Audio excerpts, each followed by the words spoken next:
Assalamualaikum warahmatullahi wabarakatuh. Kami dari kelompok 3 akan mempresentasikan hasil diskusi kami mengenai perkembangan teknologi komputer di industri perbankan. Beranggotakan Afisa Yustika Sari dengan NIM 402200222, Seilania Ristanabila dengan NIM 402200203, Siti Wulandari dengan NIM 402200205, dan Wahyudwi Nur Cahyani dengan NIM 402200212.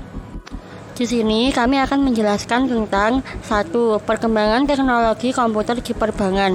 2. Kriteria pemilihan teknologi perangkat lunak perbankan. 3. Tren produk sistem informasi perbankan. Dan yang keempat, tren transaksi dan layanan online banking. Seiring dengan berkembangnya zaman, teknologi juga semakin berkembang sangat pesat dan berpengaruh terhadap kehidupan manusia. Teknologi merupakan sesuatu yang tidak lepas dari kehidupan manusia. Hal ini karena teknologi berguna untuk melakukan segala kegiatan seperti berbisnis dan membuka usaha. Kemajuan teknologi informasi ikut menambah tantangan yang dihadapi oleh perbankan dan menyebabkan makin pesatnya perkembangan jenis produk dan jasa bank. Perkembangan teknologi komputer di sektor perbankan. Semakin pesat perkembangan teknologi, industri perbankan mulai mengadaptasi teknologi berbasis komputer untuk mempermudah transaksi dengan nasabah. Lembaga perbankan di Indonesia sudah lebih cepat dan responsif dibandingkan sektor atau jenis industri lainnya dalam menerapkan teknologi komputer dalam memberikan pelayanannya kepada nasabah. Dalam dunia perbankan, perkembangan teknologi informasi membuat para perusahaan mengubah strategi bisnis dengan menempatkan teknologi sebagai unsur utama dalam proses inovasi produk dan jasa yang ditawarkan. Jasa-jasa ini meliputi 1. Pembayaran komputerisasi atau pemindahan dana melalui komputer fasilitas jaringan komunikasi datanya. 2. Jasa penyetoran. 3. Pengambilan dana. Dalam dunia perbankan, perkembangan teknologi informasi membuat para perusahaan mengubah strategi bisnis dengan menempatkan teknologi sebagai unsur utama dalam proses inovasi produk dan jasa seperti 1. Adanya transaksi berupa transfer uang via mobile maupun via teller. Transfer merupakan suatu kegiatan jasa bank untuk memindahkan sejumlah dana tertentu sesuai dengan perintah si pemberi amanat yang ditujukan untuk keuntungan seseorang yang ditunjuk sebagai penerima transfer. 2. Adanya ATM atau Auto Teller Machine. Pengambilan uang secara cash secara full time atau 24 jam. Anjungan tunai mandiri ini adalah saluran e-banking paling populer yang kita kenal. Setiap kita pasti mempunyai kartu ATM dan menggunakan fasilitas ATM. Fitur tradisional ATM adalah untuk mengetahui informasi saldo dan melakukan penarikan tunai. Ketiga, penggunaan database di bank-bank. Database atau basis data adalah kumpulan dari item data yang saling berhubungan satu dengan yang lainnya, yang diorganisasikan berdasarkan sejumlah skema atau struktur tertentu, tersimpan di hardware komputer, dan dengan software untuk melakukan manipulasi untuk kegunaan tertentu. Secara garis besar, basis data dalam perbankan dibagi menjadi 3 basis data yang sederhana. Dicontohkan seperti 1. Database nasabah, 2. Database karyawan, 3. Database untuk mengorganisasi cabang di setiap daerah. Dengan setiap 3 database itu terhubung dan terintegrasi dengan baik. Yang keempat, sinkronisasi data-data pada kantor cabang dengan kantor pusat. Aktivitas sinkronisasi data atau dikenal dengan Wide Area Network atau WAN merupakan layanan yang memaksimalkan aktivitas komputasi jaringan perusahaan. Banyak perusahaan menggunakannya, terutama perusahaan finansial dan perbankan yang sering melakukan sinkronisasi data antar cabang. Sinkronisasi data antar bank memang membutuhkan koneksi yang stabil, terutama ketika melakukan pengiriman aplikasi dan data. Ketika perusahaan, khususnya bisnis perbankan, menggunakan WAN Optimizer, maka pengiriman aplikasi dan data bisa berjalan dengan baik. Selanjutnya adalah kriteria pemilihan teknologi perangkat lunak perbankan. Kriteria pemilihan software komputer perbankan yang baik sesuai dengan kebutuhan bank secara umum berdasarkan pertimbangan-pertimbangan berikut. 1. Kemampuan dokumentasi atau penyimpanan data. Jumlah nasabah serta frekuensi dan jumlah transaksi harian yang besar memerlukan memori komputer yang besar. selain memerlukan kecepatan prosesor yang tinggi juga. Sebagai contoh, BPR kurang efisien jika menggunakan mesin besar, misalnya AS400 dalam operasionalnya, karena kapasitas dan cakupan geografis BPR biasanya relatif kecil. Yang kedua, keluasan atau flexibility. Setiap bank mempunyai sistem dan prosedur yang mungkin berbeda, meskipun data atau informasi dasar yang diolahnya sama. Perangkat lunak komputer yang fleksibel dapat digunakan oleh dua bank yang kapasitasnya sama tetapi sistem dan prosedurnya berbeda. Yang ketiga, sistem keamanan.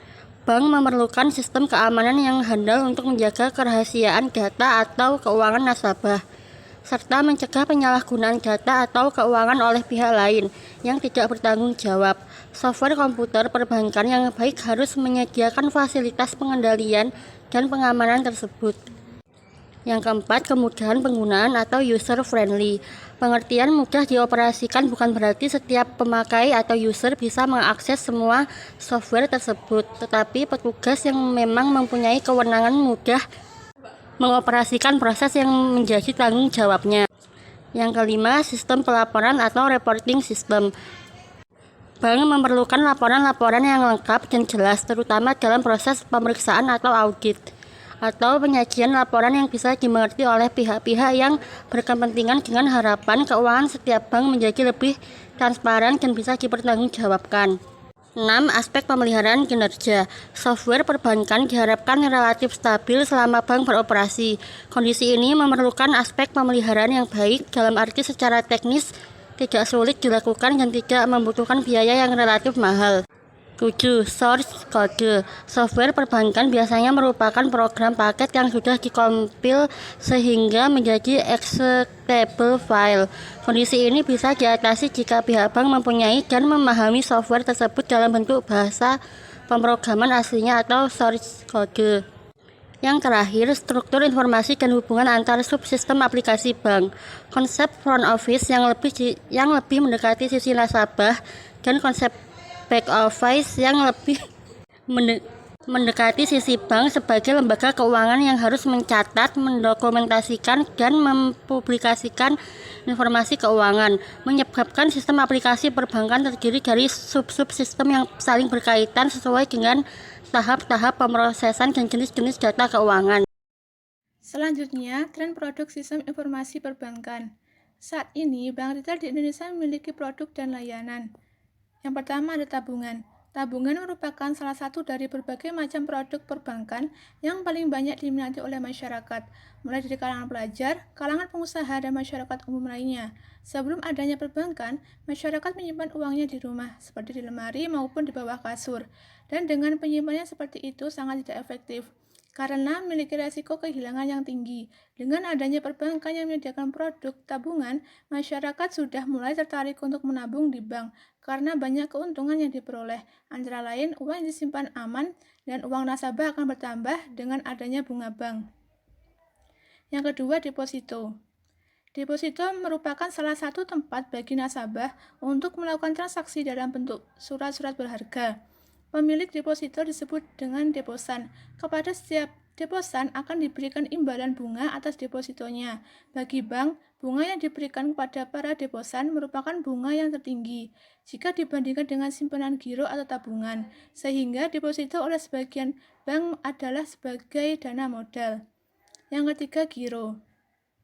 Giro adalah simpanan masyarakat dalam rupiah atau valuta asing pada bank yang transaksinya dapat dilakukan setiap saat dengan menggunakan cek, bilet giro, kartu ATM, dan cara pembayaran lainnya. Yang keempat, ada kartu debit. Kartu debit adalah sebuah kartu pembayaran secara elektronik yang diterbitkan oleh bank. Kartu ini dapat berfungsi sebagai pengganti pembayaran dengan uang tunai. Kartu ini mengacu pada saldo tabungan bank di bank penerbit tersebut. Yang kelima, ada kartu kredit. Kartu kredit merupakan alat pembayaran pengganti uang tunai yang dapat digunakan oleh konsumen untuk ditukarkan dengan barang dan jasa yang diinginkannya di tempat-tempat yang dapat menerima pembayaran dengan menggunakan kartu kredit. Yang keenam, ada perdagangan banknotes.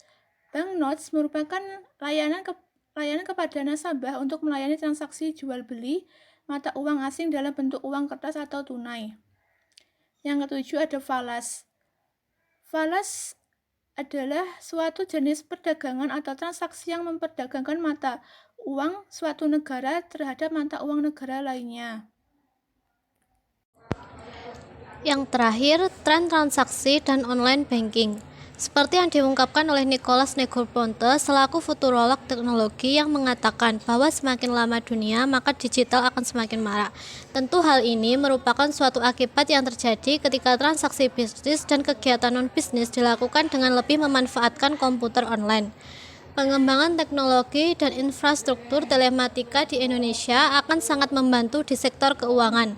Hal ini dibuktikan dengan penggunaan kartu debit, kartu kredit yang memanfaatkan penggunaan jaringan ATM atau debit access transaction yang biasanya kita temui di kasir-kasir gerai ataupun tempat-tempat perbelanjaan.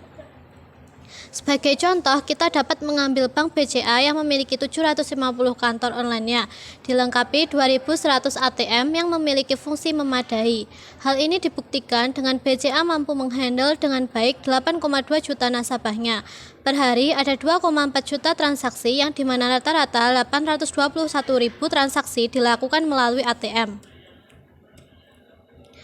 Namun, tentu ada pula beberapa transaksi lainnya yang sudah lazim dilakukan, di antaranya yang pertama mengecek saldo, yang kedua fasilitas pembayaran, pemindahan dan penarikan tunai, yang ketiga fasilitas untuk menerima pembayaran atau speed collect, yang keempat pembukaan dan pengecekan LATC atau letter of credit. Hingga saat ini, standar layanan retail banking kelas dunia seperti Chase Manhattan Bank, Bank of America atau BOA tidak hanya menyediakan transaksi real-time bagi nasabahnya, namun juga ada beberapa lagi produk layanan berbasis online seperti paket SW Windows gratis dan tidak berbatas sebagai antisipasi mendapatkan kemenangan dalam bersaing sesama tailor-less. Yang kedua, paket software keuangan yang berupa Quicken, Money One, dan Banknow. Yang ketiga, paket Enterprise Resource Planning atau ERP software yang tentunya sangat dibutuhkan dalam mengelola bisnis. Dari semua software di atas dapat diakses berkat tersedianya portal khusus yang tentu dimiliki oleh setiap bank. Sekian presentasi dari kelompok kami. Bila ada kurangnya kami mohon maaf. Wassalamualaikum warahmatullahi wabarakatuh.